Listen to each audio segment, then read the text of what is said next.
afternoon, everyone. Sal Grimaldi.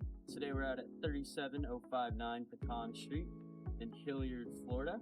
This is a 3,800 square foot retail / office space, and it also comes with a 536 square foot accessory dwelling unit, single family.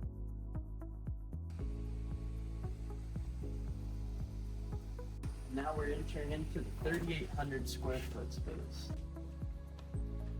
Currently, the property is being used as a beautiful wedding venue, but it could be anything your heart desires.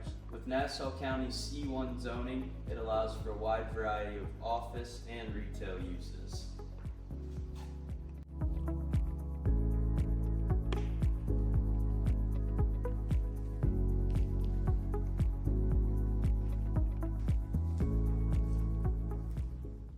Located on a large 0.66 acre parcel, this property would be great for tradesmen and contractors.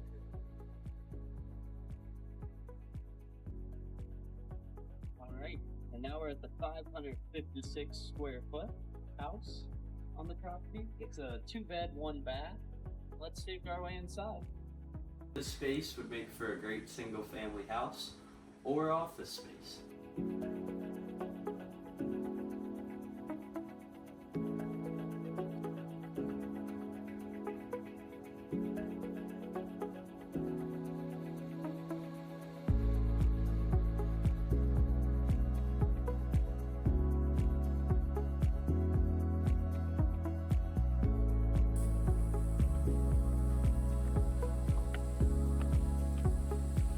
Give me a call today at 904-576-1826 for more information or to schedule a showing.